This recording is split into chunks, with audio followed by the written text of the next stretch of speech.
wa ta'ala, dikarenakan Allah Subhanahu wa ta'ala masih memudahkan kita untuk bisa melaksanakan ketaatan kepada Allah Subhanahu wa ta'ala.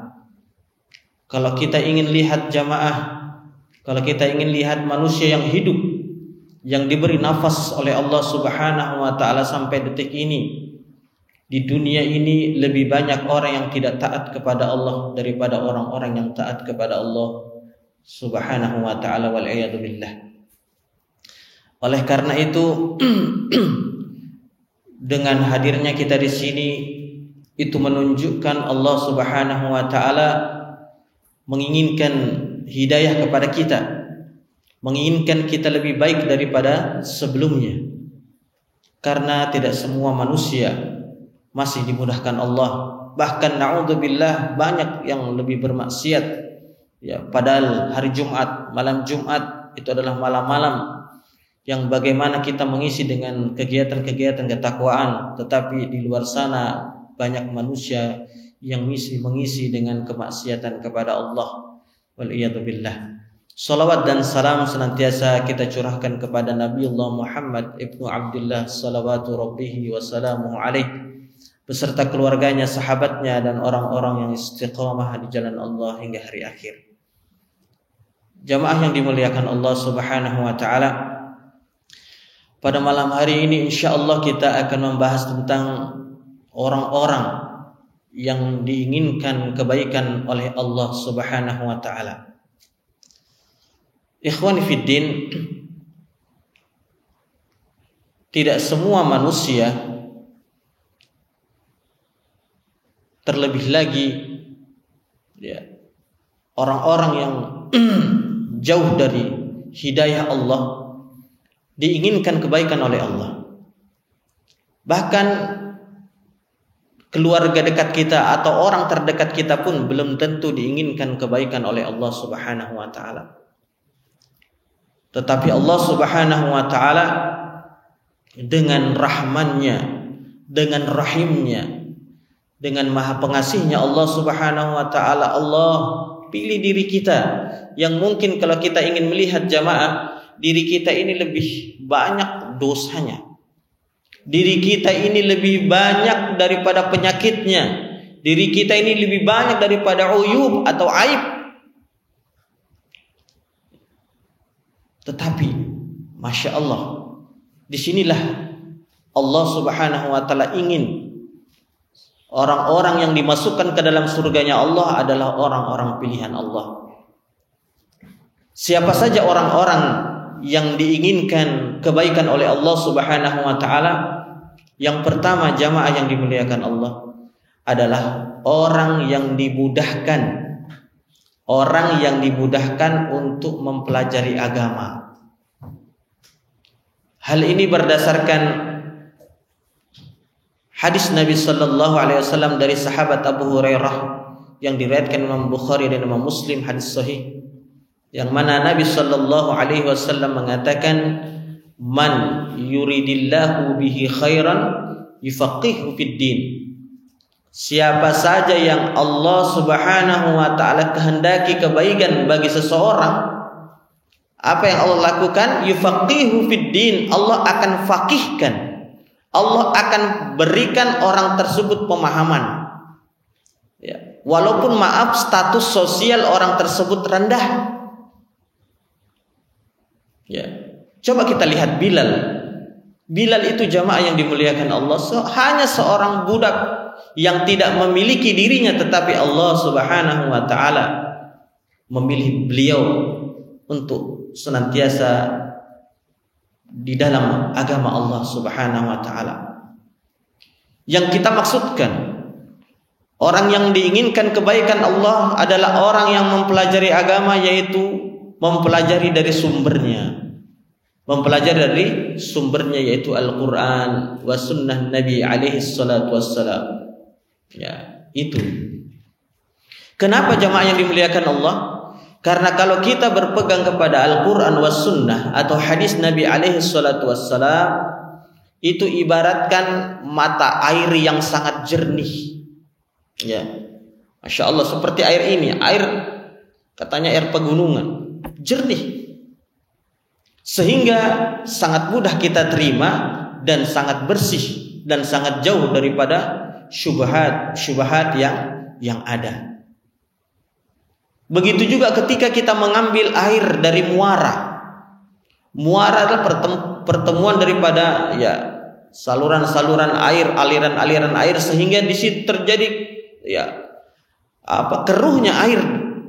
Dan ketika kita minum air tersebut, jamaah yang dimuliakan Allah, maka kita akan sakit perut kita. Karena apa? Sudah tercampur dengan hal-hal yang tidak baik. Jamaah yang dimuliakan Allah Subhanahu wa taala, menuntut ilmu di zaman sekarang ini sangatlah besar faidahnya. Kenapa kita katakan seperti itu? Karena lebih banyak orang yang menuntut ilmu dunia. Coba kita lihat orang-orang tua sekarang, minta maaf, mereka lebih rela mengeluarkan hartanya, uangnya, untuk apa? Untuk bagaimana anaknya supaya bisa les fisika, les kimia dan sebagainya. Tetapi sangat sedikit sekali orang-orang yang menyekolahkan anaknya untuk sekolah-sekolah di pesantren atau sekolah-sekolah agama.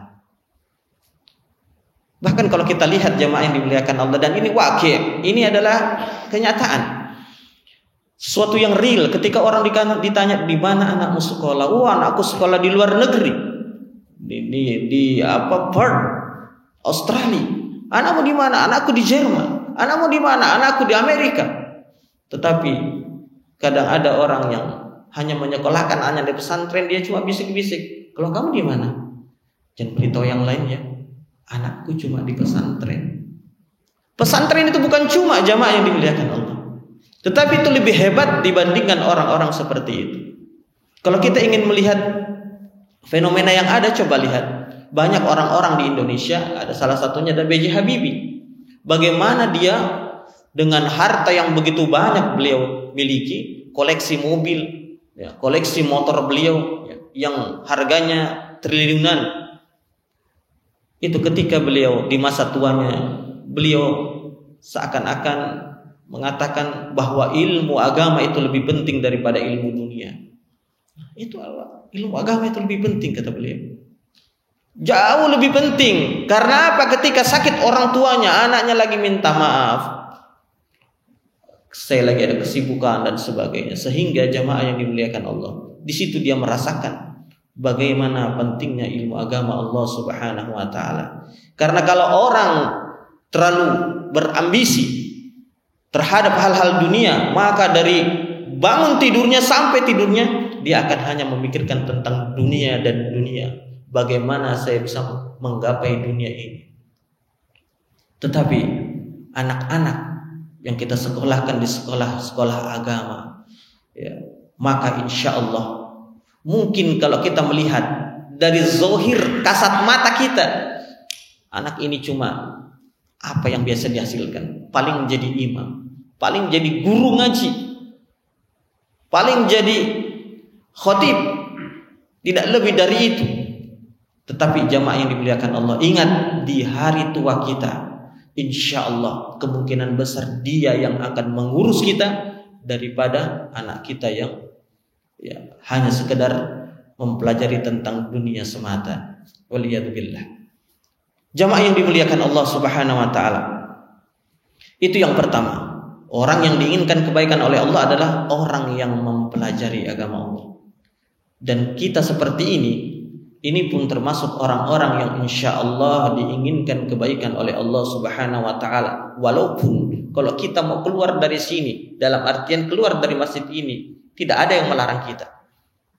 Tetapi disinilah Allah mengetuk hati kita untuk bagaimana bertahan sejenak. Dan duduknya kita di sini ketika kita ikhlas, jamaah yang dimuliakan Allah, Allah Subhanahu wa taala akan memberikan atau menurunkan sakinah, ketenangan kepada orang tersebut.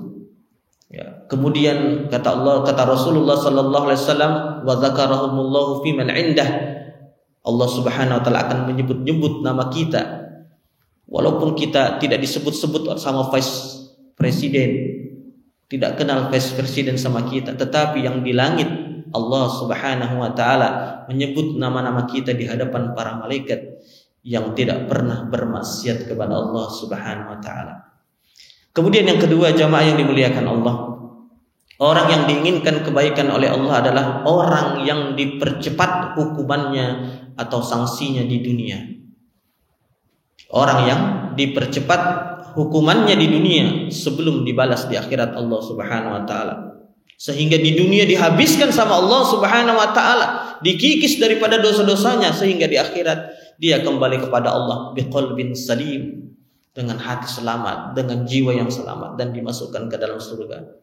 Sebagaimana di dalam hadis Nabi yang diriwayatkan Imam Tirmidzi dan Imam Hakim dan terdapat di dalam kitab Sahih Al-Jami', Nabi sallallahu alaihi wasallam mengatakan, "Idza aradallahu bi'abdihi khairan ajjala lahu al-uqubata fid dunya, wa idza aradallahu bi'abdihi syarran amsaka anhu bi dzambi hatta yuwafiya bihi yaumal qiyamah."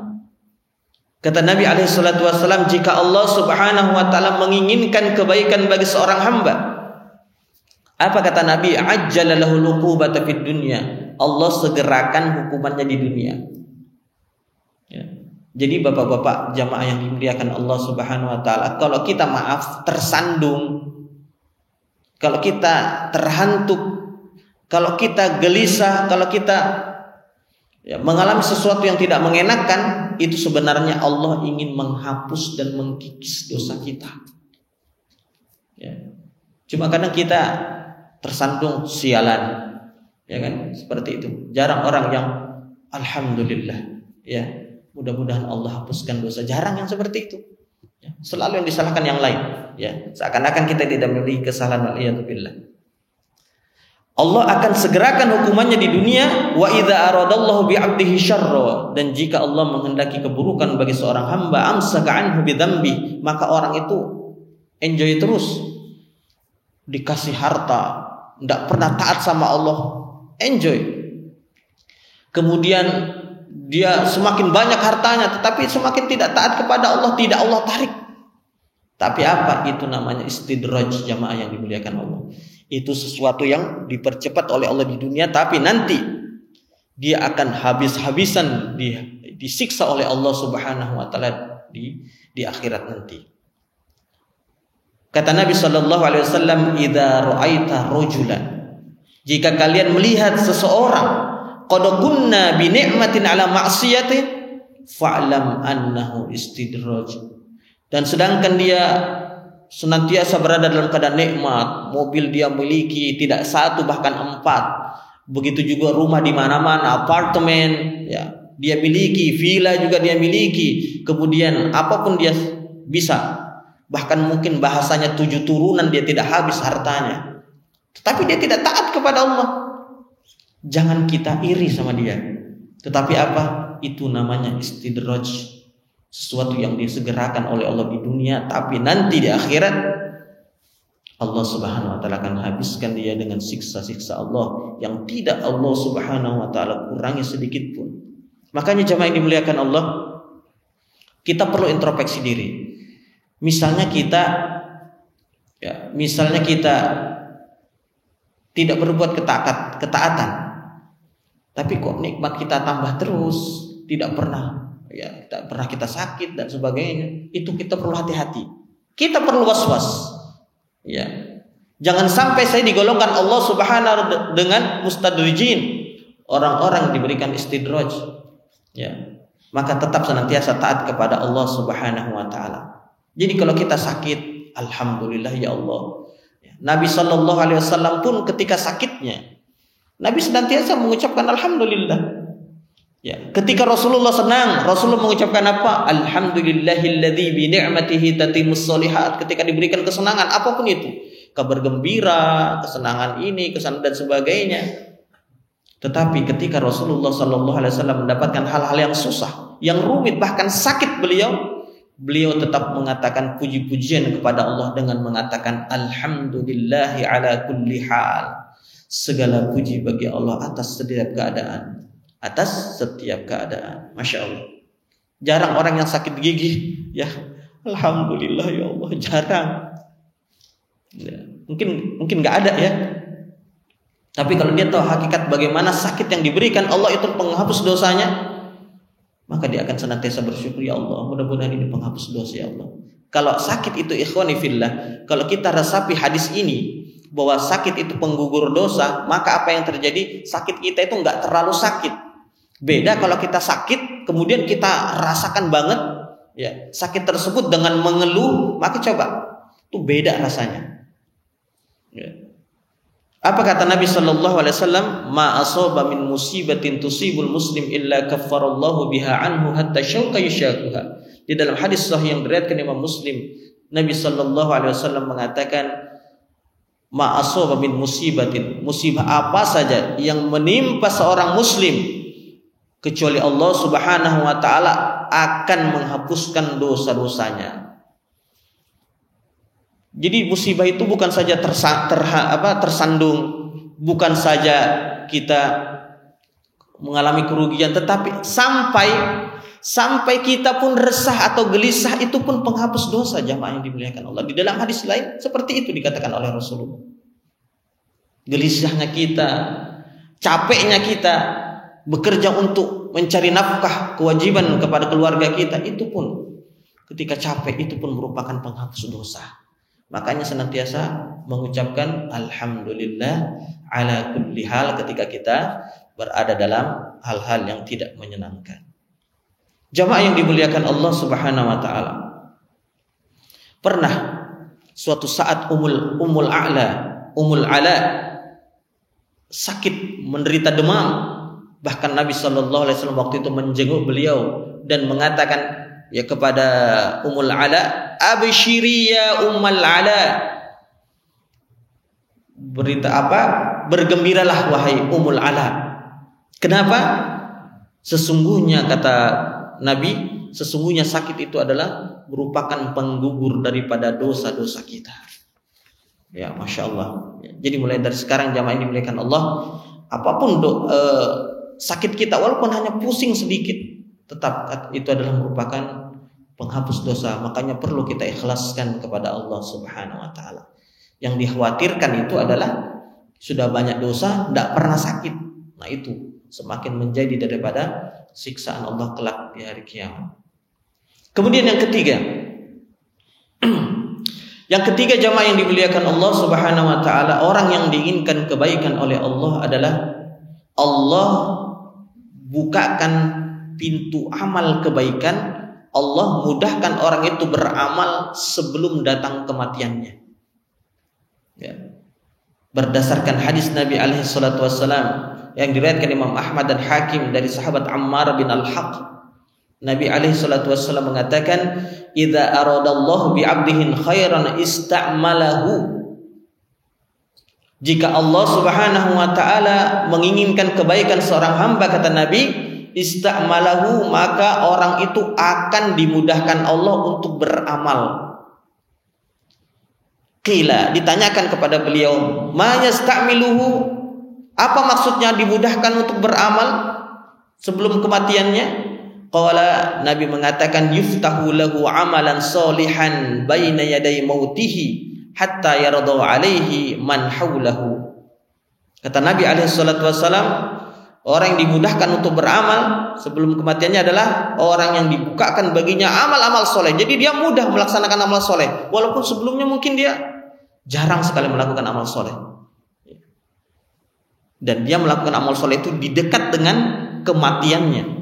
Hatta yarda alaihi man haulahu, sampai-sampai ketika dia melaksanakan daripada amal-amal soleh tersebut, orang-orang di sekitarnya senang sama orang tersebut. Tidak lama setelah itu dia meninggal dunia. Ya, tidak lama setelah itu dia meninggal dunia. Oleh karena itu jamaah yang dimuliakan Allah, jadi kita ingat ketika kita masih dimudahkan Allah untuk melakukan amal-amal soleh, ya, berarti itu adalah kebaikan yang Allah berikan kepada kita. Siapa tahu mungkin setelah melakukan amal soleh tersebut, Allah Subhanahu wa taala cabut nyawa kita dalam keadaan husnul khatimah. Ya. Antum, kita dari rumah atau dari mes menuju ke masjid, meninggal di jalan belum sholat, insya Allah itu husnul khotimah. Karena apa? Karena kita sudah ingin melakukan hal-hal kebaikan. Apalagi ketika dalam masjid kemudian kita keluar meninggal, subhanallah, itu juga dalam keadaan husnul khotimah, dalam keadaan ketaatan kepada Allah Subhanahu wa taala. Dan terlebih lagi, itu semua yang kita inginkan, meninggal dalam keadaan beribadah kepada Allah Subhanahu wa taala. Lah Ustaz, bagaimana ketika kita tidur? Kalau mau tidur, oleh karena itu Nabi mengajarkan kepada kita, kalau mau tidur, ikhwani fillah, hendaklah kita berwudu. Kenapa disunahkan berwudu? Yang pertama adalah sunnah. Yang kedua, ketika kita meninggal dalam keadaan tidur, itu dalam keadaan bersuci, ya, insya Allah itu termasuk husnul khotimah. Mungkin kita mengatakan, saya tidak punya penyakit kok, atau penyakit saya penyakit ringan, tidak mungkin saya meninggal, misalnya, tidak mungkin saya meninggal dalam keadaan tidur. Siapa tahu tiba-tiba ada ular masuk, matuk, atau jatuh pelafon rumahnya dan sebagainya, tidak ada yang tahu. Apapun itu bisa terjadi atas kehendak Allah Subhanahu wa taala. Ya. Di mana Lapindo itu aja, bayangkan lumpur saja bisa menenggelamkan ribuan komplek, ribuan rumah, cuma lumpur. Ya, itu sesuatu yang remeh tetapi terjadi. Hanya Allah mengatakan kun fayakun. Ya, terjadi maka terjadilah ia. Kemudian yang terakhir jamaah yang dimuliakan Allah Subhanahu wa taala, orang-orang yang diinginkan kebaikan oleh Allah adalah orang yang hidupnya tidak sepi atau senantiasa mendapatkan ujian dari Allah. Ya, di dalam hadis sahih yang diriwayatkan Imam Bukhari dan Imam Ahmad dari sahabat Abu Hurairah radhiyallahu anhu, Nabi mengatakan, man yuridillahu bihi khairan yusib minhu. Siapa yang Allah kehendaki kebaikan bagi seseorang, yusib minhu, maka dia akan diberikan cobaan-cobaan oleh Allah Subhanahu wa taala. Jamaah yang dimuliakan Allah, pernah ada seorang ibu yang berjilbab, ya, bertanya kepada salah seorang ustaz, dia tanya sama ustaz, Allah itu ada apa enggak? Pertanyaan yang berbahaya. Allah itu ada atau enggak ya ustaz? Ustaznya itu mengatakan, bu, istighfar bu, istighfar. Kemudian ibu itu mengulang pertanyaannya, jamaah yang dimuliakan Allah, untuk meyakinkan kepada dirinya, ya, karena dia sudah dalam keadaan putus asa banget. Ustaz, dia ulang lagi, Allah itu ada apa enggak? Istighfar bu, ya. Istighfar bu, kata ustaz. Kemudian ibu itu bilang, Ustaz, aku sakit ini selama 16 tahun tidak sembuh-sembuh. Ya, aku sakit 16 tahun tidak sembuh-sembuh, padahal aku terus berdoa kepada Allah, tetapi gak sembuh-sembuh penyakitku. Bagaimana ibu? Lalu Ustaz itu bertanya kepada ibu tersebut, ibu, apakah ibu dulu punya dosa-dosa? Ya, maksudnya dosa-dosa, mungkin ibu dulu di masa jahiliyah ibu atau masa lampau ibu memiliki dosa-dosa besar. Disitulah ibu itu cerita, ya, saya itu dulunya Ustaz seorang pelacur, saya seorang pezina. Kemudian saya tobat kepada Allah Subhanahu wa taala. Setelah itu saya mengenakan hijab dan kemudian saya melaksanakan ketaatan kepada Allah. Tetapi kenapa setelah itu Allah Subhanahu wa taala memberikan saya penyakit yang tidak kunjung sembuh sudah 16 tahun lamanya. Sehingga ustadznya mengatakan, subhanallah, ya, sebenarnya ibu, Allah ingin menghapuskan dosa-dosa ibu, ya. Setiap ujian yang ibu alami itu akan dihapuskan oleh Allah Subhanahu wa taala. Seharusnya ibu bersyukur terhadap hal tersebut. Oleh karena itu jamaah yang dimuliakan Allah, kalau kita tidak tahu hadis tentang bagaimana hikmah sakit, hikmah ujian dan sebagainya, kadang kita sering mengeluh. Tetapi kalau kita tahu, bahkan orang yang tahu saja ketika dalam kondisi sakit atau kondisi labil maka kadang orang itu lupa terhadap hadis, lupa terhadap Al-Quran yang mengatakan tentang hikmah-hikmah di balik daripada sakit. Tetapi kalau kita senantiasa mendengar hal tersebut, akhirnya teringat, akhirnya menjadikan diri kita, Masya Allah, ini adalah kebaikan yang diinginkan Allah Subhanahu wa ta'ala. Jadi dengan sakitnya ibu tersebut, Allah Subhanahu wa ta'ala ingin kikis daripada dosa-dosa ibu tersebut. Karena apa? Dulu seorang pezina.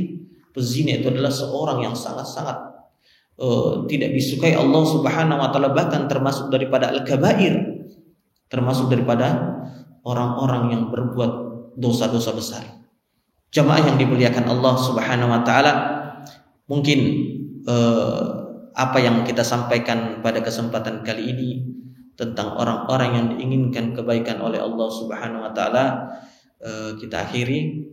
Mungkin jika ada sesi tanya jawab kepada jamaah, fal yatafaddal mashkura wa majura.